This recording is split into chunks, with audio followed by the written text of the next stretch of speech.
My best friend's fiance harassed me during a visit, making creepy advances, and she just let it happen to me while I was right in front of her. Kate, 23F, and her fiance John, 29M. I, 21F, first crossed paths with Kate during my sophomore year in high school through mutual friends. Our connection was instantaneous and profound. We became inseparable souls, sharing every secret, every dream, every fear. I still remember the day we met, both of us awkwardly standing at the edges of a school dance until we started making fun of the DJ's questionable music choices. That night, we talked until sunrise, sprawled on my parents' back porch, watching the stars fade and sharing our life stories. Kate was everything I wasn't, bold where I was cautious, artistic where I was analytical, spontaneous where I was planned. Yet somehow, these differences only strengthened our bond. We developed our own language of inside jokes and meaningful glances, created elaborate traditions for every minor milestone, and swore we'd never let anything come between us. She was there when I had my first heartbreak, holding me through tears and ice cream binges. I was there when she came out to her parents about her brief relationship with a girl, though she quickly dismissed it as teenage experimentation. Naturally, my heart was torn to pieces when she relocated several states away after graduation. I remember our last night together, both of us crying in her half-packed bedroom, making impossible promises about how nothing would change. Despite the geographical divide, we maintained our cherished friendship through constant communication, our bond growing stronger with each passing day. We scheduled weekly video calls, sent each other care packages filled with inside jokes and memories, and planned our futures around eventually living in the same city again. By a stroke of serendipity, about 2 years ago, my family planned a vacation near her new residence. We eagerly arranged to meet, our excitement building with each passing day. The 2 weeks leading up to the visit were filled with giddy text messages and late-night calls planning every detail. When we finally saw each other, it was like a scene from a movie. We both burst from our cars, embracing each other with tears of joy, squealing like the best friends we truly were. We spent the entire evening immersed in conversation, bridging the gap that time and distance had created, falling effortlessly back into our old patterns of finishing each other's sentences and communicating through mere looks. It was during this reunion that I finally met her fiancé of 1 year, John. Kate had painted him in glowing colors through our conversations, describing his wit, his charm, his devotion to her. Initially, he seemed to embody everything she had described, charming, pleasant, and utterly devoted to her. He brought us wine, laughed at our inside jokes without seeming excluded, and showed genuine interest in our shared memories. Looking back now, I wonder if I missed the calculating edge behind his smile, the way his eyes lingered too long, the subtle ways he tried to dominate the conversation. However, the facade began to crack shortly after my return home.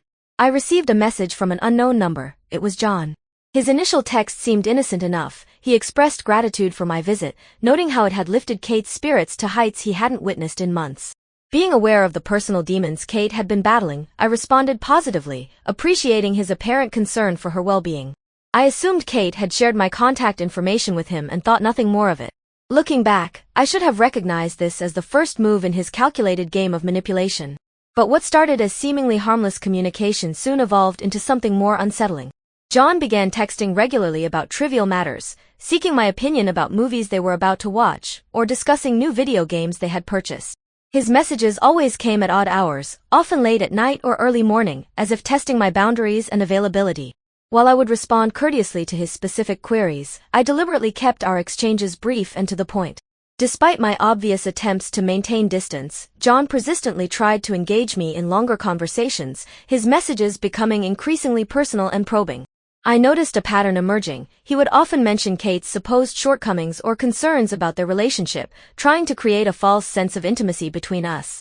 "Kate's been so distant lately," he would write, or "I wish she could be more like you, so easy to talk to." Each message felt like a small weight added to my growing burden of unease. I consistently withdrew, partly due to my natural aversion to excessive texting, but increasingly due to a growing sense of dread that something wasn't right. The messages began to take on a more sinister tone. He would comment on photos I posted on social media, always in ways that felt just inappropriate enough to make me uncomfortable, but not quite explicit enough to warrant confrontation. "That dress looks amazing on you," he'd write, followed by a string of ambiguous emojis. Or he'd mention seeing me in his dreams, quickly adding LOL to make it seem like a joke. I found myself second-guessing my social media presence, wondering if my normal photos were somehow asking for his attention. Then, more than a year after my visit, I received a late-night message from John that sent chills down my spine. "I miss you." The words glowed on my phone screen at 2:47 a.m., seeming to pulse with malevolent intent. Though I tried to convince myself it was a misdirected text, something in my gut told me otherwise. The message was followed by several others in quick succession. Are you awake? I can't stop thinking about you. Kate doesn't have to know. Each notification made my heart race faster, my hands trembling as I watched the messages pour in without responding. When morning came, he acted as if nothing had happened, sending a casual message about a new restaurant he and Kate had tried. This pattern of inappropriate late-night messages followed by casual daytime conversation became a twisted norm, leaving me constantly on edge, never knowing which version of John I would encounter with each notification. Little did I know, this was just the beginning of a nightmare that would test the boundaries of friendship, trust, and personal safety. Fast forward to a month ago, when I embarked on what should have been a delightful weekend reunion with my best friend. We had meticulously planned this get-together for weeks, and my heart swelled with anticipation for some much-needed girl time. However, nothing could have prepared me for the psychological thriller I was about to step into. The first red flag appeared the moment I stepped off the plane. Kate and John were waiting at the arrival gate, and while Kate's familiar smile brought comfort, John's greeting sent warning signals through my body. His embrace was suffocating, too tight, too long, too intimate. His eyes raked over my figure as he pulled away, his voice dripping with inappropriate admiration as he declared how hot I looked. The word hung in the air like a toxic cloud. I instinctively sought Kate's reaction, but her vacant expression suggested she had mentally checked out of the situation entirely. Throughout the day, John's behavior became increasingly predatory. Like a wolf circling its prey, he repeatedly pushed for us all to get intoxicated that evening. Despite my firm refusals, his persistence was relentless, each suggestion carrying an underlying threat that made my skin crawl. Only when I remained steadfast in my decision did he finally retreat, though the gleam in his eyes suggested this was merely a tactical withdrawal rather than surrender. The evening took an even darker turn in their family room. During what should have been casual conversation, John viciously attacked Kate's character over a recent pregnancy scare. His voice, laced with contempt, echoed through the room as he berated her for being a stupid effing spaz about the possibility of pregnancy.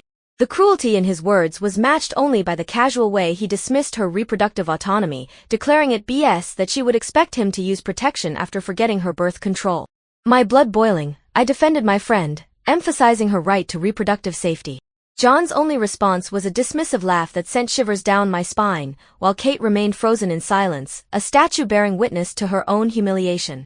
The night's crescendo of creepiness peaked when John suggested I share their bed rather than sleep in the guest room, a proposition that made my stomach turn. The following morning brought no relief. Before Kate and I could escape for our planned shopping trip, John cornered me with a statement that still haunts my nightmares: "You're a heavy sleeper." His words, delivered with a predatory smirk, carried sinister implications. When I demanded clarification, his response chilled me to the bone: "You don't even wake up when people touch you." The emphasis he placed on touch left little doubt about his meaning. My mind raced to the sleeping pills I take, a fact Kate knew about. While I was fairly certain their effects wouldn't have left me completely vulnerable to assault, the mere suggestion that he might have violated my unconscious body made bile rise in my throat. Whether his words were truth or psychological warfare didn't matter, the damage was done. My shopping excursion with Kate offered no sanctuary from the mounting tension. As we sat at a red light, watching pedestrians cross, Kate's attention fixed on a striking woman in the crowd. Her gaze held a longing that I'd seen before but had always dismissed, the same look she'd had years ago when watching our friend Sarah at swim practice, or when talking about her favorite female actresses. Her quiet observation about the woman's beauty seemed innocent enough, until she suddenly dropped a bombshell that shattered our comfortable silence: "I'm not attracted to men." The words exploded between us like a grenade, leaving me stunned and struggling to process their implications. Memories began flooding back: her experimental phase in high school that she'd so quickly dismissed, her reluctance to date throughout college, the way she'd always described her attraction to men in such clinical, detached terms. How had I missed these signs? Or had I subconsciously chosen to ignore them, afraid of disrupting the narrative of my best friend's perfect heterosexual engagement? The confession hung heavy in the air, its weight crushing any semblance of normal conversation. Before I could formulate a response, Kate continued, her voice trembling with years of suppressed truth: she was a lesbian, and more devastatingly, she felt no love for John. The words seemed to physically pain her as they left her lips, each syllable carrying the weight of years of denial and self-deception. When I pressed her about her impending marriage, her response was a knife to my heart: "Because I think it's what I should do." The resignation in her voice spoke volumes about the prison she had built for herself, each brick laid with societal expectations and family pressures. I watched as tears silently tracked down her cheeks, her hands gripping the steering wheel so tightly her knuckles had turned white. This was my best friend, the girl who had always seemed so confident and self-assured, now crumbling before my eyes under the weight of her own truth. I reached out to touch her arm, but she flinched away, as if my comfort might break the fragile walls holding her together. "Kate," I started, trying to find the right words, "you don't have to do this. You don't have to marry him. You deserve to be happy, to be yourself." But my words seemed to bounce off an invisible barrier she had erected around herself. When I tried to dig deeper, she shut down completely, building walls around her vulnerability as quickly as she had exposed it. Her face transformed into a mask of practiced neutrality, an expression I now realized she must have perfected over years of hiding her true self. The traffic light turned green, and with it, the moment of vulnerability passed. Kate straightened in her seat, wiped her eyes with mechanical precision, and began talking about dinner plans as if she hadn't just revealed her deepest secret. The abrupt shift was jarring, like watching someone slip on a mask they'd worn for so long it had become more familiar than their own face. I wanted to grab her shoulders, shake her, force her to confront the truth she'd just revealed, but I recognized the fragility of the moment. Push too hard, and I might lose her completely. As we drove on in artificial normalcy, my mind raced with questions. How long had she known? Was her relationship with John some sort of elaborate self-denial, or something more sinister? Had he sensed her secret, using it as leverage in their relationship? The implications of her revelation cast every interaction I'd witnessed between them in a new, more disturbing light. The rest of the day passed in a blur of anxiety, each hour bringing us closer to an inevitable dinner with John. My heart sank when I learned he would be joining us, and my instincts proved correct. As we approached the restaurant, I felt his presence behind me like a shadow, his hand reaching out like a serpent striking its prey. I managed to dodge his attempt to grope me, but his fingertips still brushed against my skirt, leaving me feeling violated even by that minimal contact. My sharp rebuke only earned another of his trademark laughs, accompanied by a sleazy comment about my appearance and his inability to help himself. Dinner was an exercise in endurance, each minute stretching like hours as I sat in near silence, contemplating the wisdom of booking a hotel room. My misplaced frugality and optimism convinced me to endure one more night, a decision I would soon regret bitterly. Back at their place, Kate's insistence on watching our favorite movie together seemed like an innocent enough way to end the evening, but fate had other plans. John's entrance into the room an hour into the movie marked the beginning of a nightmare scenario. His presence alone was suffocating, but his behavior quickly escalated from uncomfortable to predatory.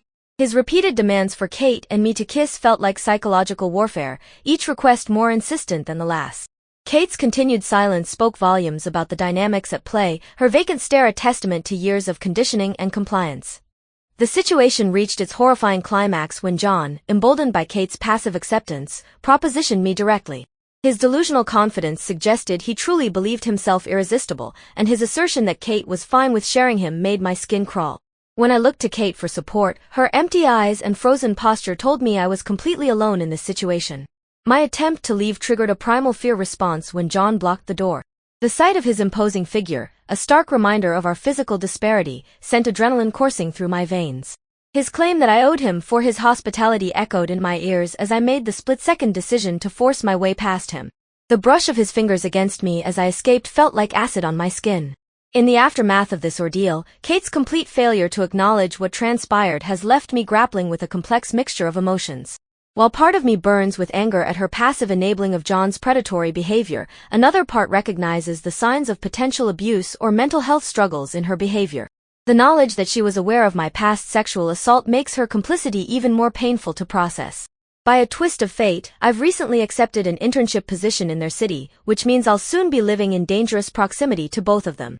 The weight of this realization sits heavy on my shoulders as I grapple with an impossible dilemma: how to help a friend who seems lost in a maze of her own making, while protecting myself from the predator she's chosen to marry. After much internal debate and encouragement from online supporters, I decided to confront Kate through Skype. The anticipation of this conversation sent my anxiety spiraling, especially given her initial cold response to my reach out. "Why do you want to talk to me all of a sudden?" However, her subsequent messages showed unexpected enthusiasm, even making a peculiar comment about Chris Hemsworth's attractiveness that seemed to contradict her earlier confession about her sexuality. The Skype conversation started innocently enough, but I quickly steered it toward the heart of the matter. As I detailed John's predatory behavior and my concerns for her safety, Kate's face remained an emotionless mask. Then came the revelation that shattered everything: Kate had been harboring romantic feelings for me since high school. The pieces of the puzzle suddenly clicked into place with horrifying clarity. The entire weekend had been an elaborately orchestrated attempt at a threesome, planned meticulously by both Kate and John before I even arrived. What followed was a confession that turned my blood to ice. Kate admitted that John had promised to make it happen no matter what. And when I pressed her about the implications of force, her response, "Maybe so, but you would enjoy it eventually," revealed the true depths of her moral decay. The casual way she discussed potentially assaulting me, justified by her desperate desire for intimacy, made me physically ill. When I gently explained that I couldn't reciprocate her feelings but still cared for her as a friend, Kate's personality underwent a terrifying transformation. The passive friend I knew erupted into a volcano of rage and accusations. She blamed me for John's sexual aggression, claimed my appearance and demeanor were responsible for my past assault, and even accused me of trying to steal her fiance. The vitriol culminated in her telling me to end my life, words that severed our friendship permanently. 8 months later, an invitation to their wedding arrived in my mailbox, prompting me to reflect on the aftermath of that fateful conversation. During my internship, both Kate and John attempted to maintain contact. Kate's messages pretended nothing had happened, while John's contained disturbing jokes about kidnapping me. Their persistence in denying the gravity of their actions only reinforced my decision to cut them from my life. Our paths crossed once more at a pop culture convention, an event I refused to let them ruin despite knowing they would attend. Wearing an unmissable costume and accompanied by supportive new friends, I felt prepared for any encounter. Yet when John suddenly embraced me from behind, primal fear took over. I fled through the convention center in my heels, performing what I can only describe as a werewolf-like crouch run, my new friends following to ensure my safety. Looking back, while many advised maintaining contact with Kate, I've come to realize that sometimes the kindest thing we can do, both for others and ourselves, is to step away. Kate's struggles, whatever their nature, lie beyond my capacity to help, and my primary responsibility must be to my own safety and well-being. The wedding invitation sits unopened on my desk, a final reminder of a friendship destroyed by betrayal, manipulation, and the dark undercurrents of obsession. Some nights, I still find myself staring at old photos of Kate and me, trying to pinpoint the exact moment when everything began to unravel. Was it when she first met John? When she moved away? Or perhaps the seeds were planted even earlier, in those quiet moments of her self-discovery that she felt she couldn't share with anyone, not even me. I wonder if I could have done something differently. Noticed the signs earlier, pushed harder when she revealed her truth, or somehow protected her from the path she chose. But I've learned that we can't save people who aren't ready to save themselves. Kate's journey, her struggle with her sexuality, her decision to live a lie, her twisted justification for the planned assault, these are demons she must face on her own terms. The girl who once shared every secret with me, who held me through breakups and celebrated my victories, has become someone I no longer recognize. The Kate I knew would never have conspired to harm me, would never have blamed me for John's predatory behavior, would never have wished death upon me. Yet perhaps that Kate never truly existed, perhaps she was always wearing a mask, even with me. The hardest lesson in all of this has been accepting that love, whether romantic or platonic, should never require the sacrifice of our safety or dignity. For years, I believed that true friendship meant standing by someone no matter what, being there through their darkest moments. But now I understand that real friendship also means knowing when to draw boundaries, when to step back, and when to let go. Sometimes, the most loving thing we can do is release someone to their own path, even if that path leads them away from us. The wedding invitation remains unopened, a tangible symbol of the choice I've made to prioritize my own well-being. Some might call it selfish, might argue that Kate needs support now more than ever. But I've learned that we can't pour from an empty cup, and we can't help others find their truth while being complicit in their lies. The weight of their toxic dynamic, Kate's repression, John's predation, their combined manipulation, is not mine to bear. This experience has taught me that friendship, while precious, should never come at the cost of personal safety or dignity. Sometimes the most caring action we can take is to recognize when a relationship has become toxic and have the courage to walk away. The true test of strength isn't in enduring abuse or manipulation in the name of loyalty, but in having the wisdom to know when to protect ourselves and the courage to act on that knowledge. As I move forward with my life, I carry these lessons with me like battle scars, reminders of both pain and growth. I've learned to trust my instincts, to recognize red flags before they become danger signals, and to value myself enough to walk away from situations that compromise my integrity. Most importantly, I've learned that helping others sometimes means first helping yourself, and that true friendship should lift us up, not drag us into the darkness. The chapter of my life that contained Kate and John has closed, but its lessons echo forward into my future. I hope that someday, Kate finds the courage to live her truth, to break free from the prison she's built around herself. But I can't be there when she does. My own journey continues, shaped by these experiences but not defined by them, as I learn to balance compassion with self-preservation and love with boundaries. And to anyone who might find themselves in a similar situation, torn between loyalty to a friend and your own safety, between the desire to help and the need to protect yourself, know that it's okay to choose yourself. Sometimes, walking away isn't an act of abandonment, but an act of self-preservation. In the end, we must be our own best friends, our own strongest advocates, and our own bravest defenders.